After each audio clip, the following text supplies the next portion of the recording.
Bueno, seguimos dialogando con Isabel Francovic. Bueno, Isabel nos contaba en la primer parte acerca, bueno, más o menos de cómo se dieron los hechos en 1976 cuando usted pierde el contacto con Alcides Bosch, con su esposo. Bueno, en ese momento, en ese interín bueno, en aquel tiempo no había celulares, teléfono, esas cosas que Exacto, existen hoy como para exacto. poder comunicarse. Este, Total incertidumbre. ¿Usted qué hizo? Yo regreso desde Misiones Laicí hasta Resistencia, vengo en el auto con dos primas de Alcides y nos toma una pinza del ejército. Una pinza, decíamos nosotros, cuando uno desembocaba en una calle y la calle estaba había soldados desde el inicio hacia el final Como de la bloqueada sería, ¿no? calle. Como bloqueada por militares sería. Exacto, digamos, Ujú, era imposible salir de ahí, nos ujú, piden los documentos a todos, entonces yo dije, acá, llegó mi fin, a mí acá me ujú. van a detener. Claro. Y lo que pensé en ese momento fue que yo no me di cuenta lo que pensé. Dije, yo voy a tratar de escapar cuando me quieran detener. Entonces a mí me van a matar y mi familia por lo menos va a saber que yo estoy muerta. Y nos miran los documentos a todos y nos dicen circulen y nos vamos. Ujú. Entonces yo vengo a las Mercedes eh, con la esperanza todavía que Reinaldo tenga alguna noticia, Reinaldo era el hermano, alguna Ujú. noticia de Alcides, Así es. y él esperaba que se las trajera yo. Ajá. Al mismo tiempo, cuando yo me había enterado del relato que hizo la tía de Alcides, de ese fusilamiento de presos sobre la ruta Ujú, 11 y como ujú. Alcides estaba en la zona y estuvo esos días, yo dije, Alcides lo mataron ahí, pero no tenía Certeza, digamos. ninguna certeza, No tenía no datos. solo ni siquiera certeza, no tenía ningún dato. Y, y seguían deteniendo a más y a más compañeros que estaban que luchaban por un mundo mejor, ¿no? Ujú, ujú. Entonces los compañeros de las ligas que la policía los había tratado de detener se habían ido al monte y yo me voy al monte con ellos Ujú, y vivimos en una situación, digamos, muy precaria, realmente a la intemperie, ujú, porque no teníamos carpa, estábamos al aire libre ujú, y algunos colonos nos ayudaban, nos daban víveres para que nos podamos alimentar. ujú, Algunos días, digamos, íbamos a la casa de alguno de ellos, o sea, cuando llovía, cuando sabíamos que no íbamos, nos parecía que íbamos a estar también más seguros, estábamos en el rancho de algún peón, digamos, más protegido, pero si no estábamos, digamos, en el monte o en los cañaverales, en ujú. una situación, digamos, de mucha precariedad. Claro. Pero lo que queríamos era seguir viviendo y nos Ujú, parecía que, digamos, teníamos que seguir luchando, que nuestra lucha no había sido una lucha equivocada, ujú. que realmente lo que estaba pasando era horroroso, pero nosotros no estábamos equivocados con querer mejores condiciones Claro. para toda la gente, Vivir mejor, vivir síntesis, mejor, digamos. vivir mejor, exactamente, que no sea un grupito el que vive mejor y la mayoría, digamos, que tiene cada vez Que la pasa menos, mal. que la pasa re mal, Ujú, absolutamente, que la ujú, pasa re mal. ujú, Así que estuve un año en el monte y en febrero del 78 yo me voy a Buenos Aires. Había venido una prima de Alcides, que era monja, la hermana Rita, y yo le digo, necesito que me consigas un trabajo en Buenos Aires, yo quiero estar con Pablo, porque claro, yo no podía estar en el monte con Pablo. Claro. Entonces, no solamente lo había perdido Alcides, también había perdido la cotidianeidad con Pablo, y Pablo había perdido su papá y tampoco tenía su mamá, o sea, Claro. era difícil la situación. Una situación tremenda. Exacto. Entonces Rita me dice, yo lo que te puedo conseguir de hoy para mañana es solamente un trabajo, que es un trabajo de mucama en alguna casa en Buenos Aires. Bueno, le digo, está bien, le digo, acepto un trabajo de mucama. Y así me fui a Buenos Aires, y después me fui me animé a anotarme como docente. En ese momento no existía, digamos, no estaba todo informatizado. Y entonces uno a veces en una gran ciudad se perdía. Espero que pase. No, seguimos. Y luego, bueno, seguí viviendo en Buenos Aires, y ahí sigo viviendo hasta ahora. Buscando también Alcidas, rearmé mi vida, pero al mismo tiempo buscaba sobre Alcides. En ese momento no sabía nada. No sabíamos nada, o sea que seguíamos, digamos, los habeas corpus, que es lo que se presenta cuando hay alguien que no está. Bueno, los habeas corpus directamente ni los contestaban, o sea... Claro. Entonces había momentos que yo pensaba que lo habían asesinado en Margarita Belén, y había momentos que tenía confianza en poder encontrarlo. Que apareciera vivo. Exactamente, y a medida que pasó el tiempo, eso, digamos, no fue posible. Isabel, ¿pudo reconstruir en qué momento a él lo detienen? No, eso no pudimos reconstruir. Porque él salió de Formosa, me contó. Él salió de Formosa, de Misión Laicí. Nunca supimos en qué momento, en qué punto, qué lugar fue. Exactamente. Sí, lo que yo llegué a saber más o menos 1 año y medio, 2 después, es que él nunca llegó a Buenos Aires, porque me encontré con quien él tenía que encontrarse en Buenos Aires y me dijo, no, acá nunca llegó. Entonces ahí se fortaleció lo que yo pensaba, lo asesinaron en Margarita Belén, pero digamos, pero no había absolutamente ningún indicio. Es como que no pasó la provincia del Chaco, sería, ¿no? Porque... exacto, como que no había pasado en la provincia del Chaco, y en ese momento en la provincia del Chaco había muchas detenciones.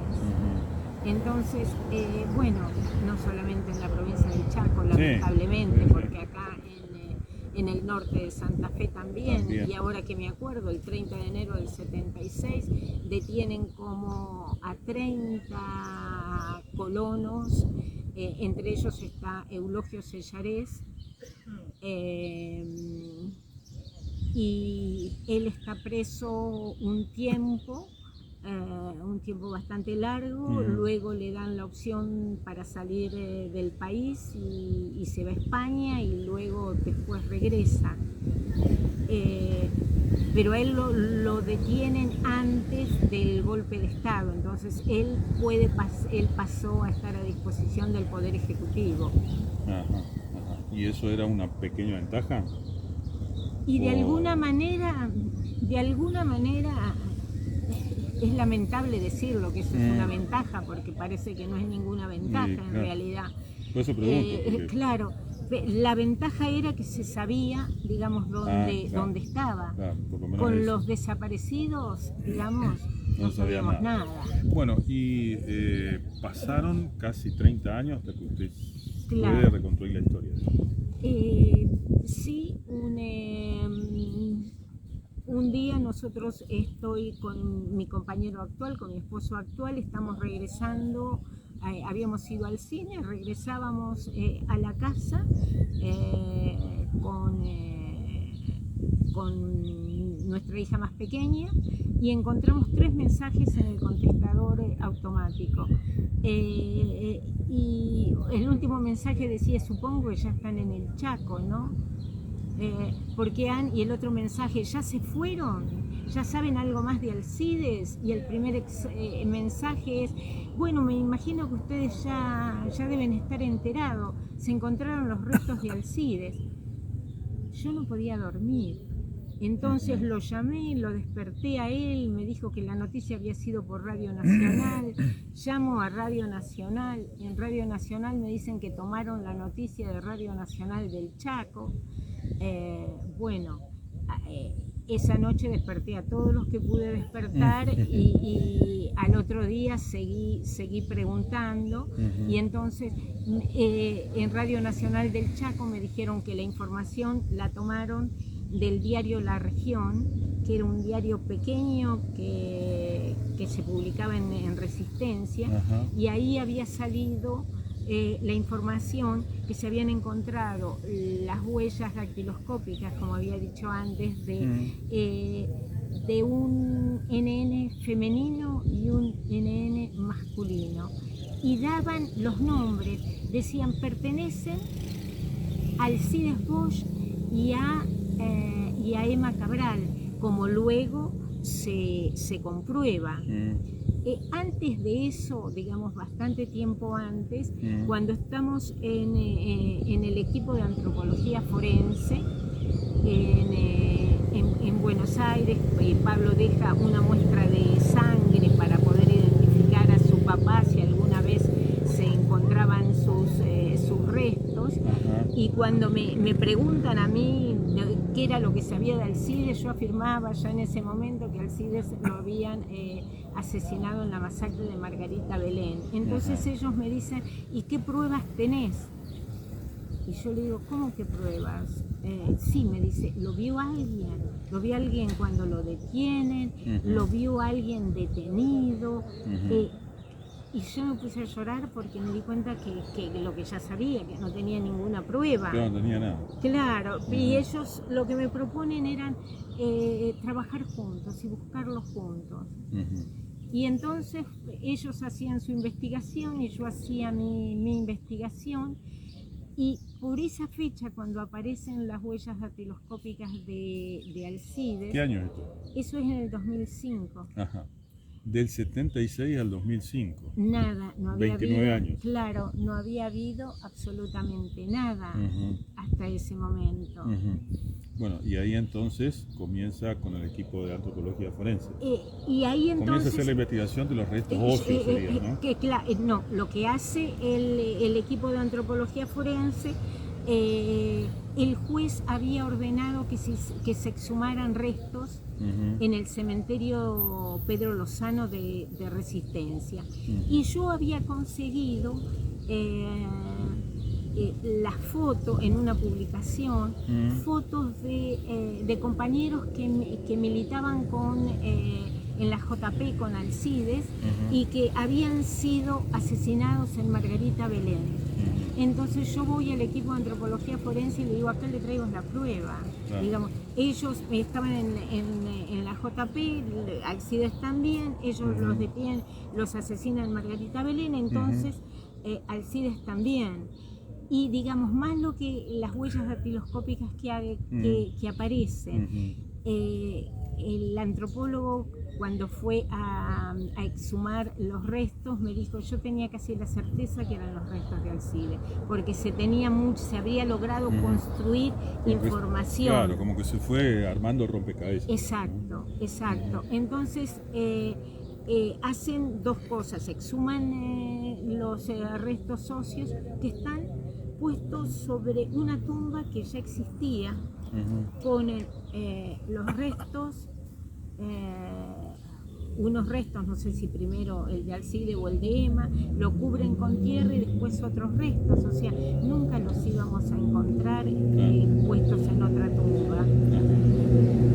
Y eso se logra reconstruir también por la solidaridad de la gente. Una señora que vivía cerca del cementerio Pedro Lozano, el 14 de diciembre en la madrugada, digamos, del 14 de diciembre, ella ve que está la policía en el cementerio, ella tiene su nene que está muy enfermo y necesita una ambulancia, entonces ella se llega y dice, por favor, quiero una ambulancia para mi nene porque está muy enfermo, y la policía le dice, no mire, vaya que nosotros le pedimos la ambulancia. Entonces ella se fue y le pidieron la ambulancia, pero al otro día regresó al cementerio a mirar, porque a ella le llamó la atención, claro, digamos, tanto movimiento. Tanto movimiento a las 3 de la mañana. Claro. Entonces no se llevan personas a enterrar a las 3 de la mañana. Sí. Todo muy raro, digamos. Exacto, ella miró, pero se calló. No dijo nada, y luego cuando volvió la democracia y empezaron a trabajar, digamos, desde familiares y desde los organismos de derechos humanos, esta señora se presentó y dio la información que ella tenía. Incluso yo la conocí y la verdad que muy agradecida a que ella haya podido dar esa información de que ella vio que habían traído restos y que habían traído a alguien, digamos. Ella vio un movimiento raro en el cementerio y vio tierra removida. Entonces ella contó, y ya se había hecho otra exhumación y no se había encontrado nada, y luego en esta otra exhumación sí se encuentran 2 restos. Y entonces el equipo de antropología, el juez en realidad le ordena a la gendarmería que identifique las huellas datiloscópicas de estas personas. La gendarmería nunca las identificó. Recién las identificó cuando nos restituyen los restos, porque claro, ya nos restituyen los restos, era demasiado desprolijo.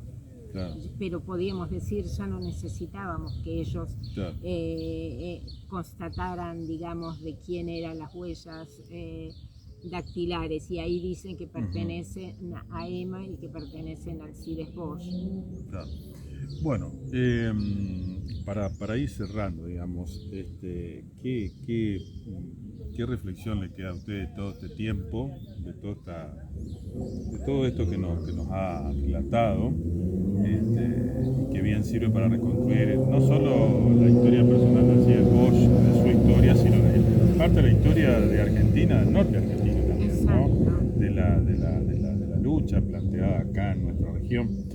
En definitiva, ¿qué le queda a usted todo este tiempo, digamos? Que la lucha que nosotros que estábamos haciendo era una lucha justa, que era para que la sociedad, que todos vivamos mejor, que estemos mejor, y que si no queremos que estas cuestiones se vuelvan a repetir, solo nos queda algo, que es construir memoria, construir verdad y construir justicia. Y eso es algo, o sea, memoria, verdad y justicia no lo puede hacer uno solo, es una construcción que es colectiva, no es algo que se hace en un solo momento, es algo que hay que hacer en todo momento. Y que además, digamos, los derechos, nadie regala derechos. Los derechos que nosotros tenemos los tenemos que defender, porque si no los perdemos. Y si se quiere más derechos, solamente hay que luchar. Nadie va a dar más derecho para nadie. Así es. Entonces, simplemente que este momento, este homenaje que podemos hacer a quienes hoy no están y que han, digamos, luchado para que todos estemos mejor, es tomar esta lucha que ellos tenían, no como era en ese momento, como es ahora, con la realidad que hay en este momento, con lo que necesitamos cambiar ahora. Pero digamos, participar en política no es una cosa mala. Participar en política es una necesidad, y es lo que podemos hacer para ir construyendo un mundo que sea una sociedad más vivible para nosotros, cada uno en su lugar, que cada uno tenga un buen trabajo en el lugar donde vive, que se pueda vivir del trabajo. Poder vivir dignamente. Absolutamente, absolutamente. Vivir dignamente, no subsistir, no tener que estar viviendo ni de planes, sino poder vivir bien, tener su trabajo. Y poder desarrollarse en ese sentido, ¿no? Exactamente. Bueno, gracias Isabel, ha sido muy valioso su testimonio. Un cariño para todos ustedes y un cariño para todo el pueblo de Villa Ocampo, que es mi pago chico. Yo tengo mi corazón acá y realmente me gusta cuando vengo, no solamente porque tengo mi familia, porque uno donde ha nacido, donde ha vivido y pasado años importantes, uno tiene parte de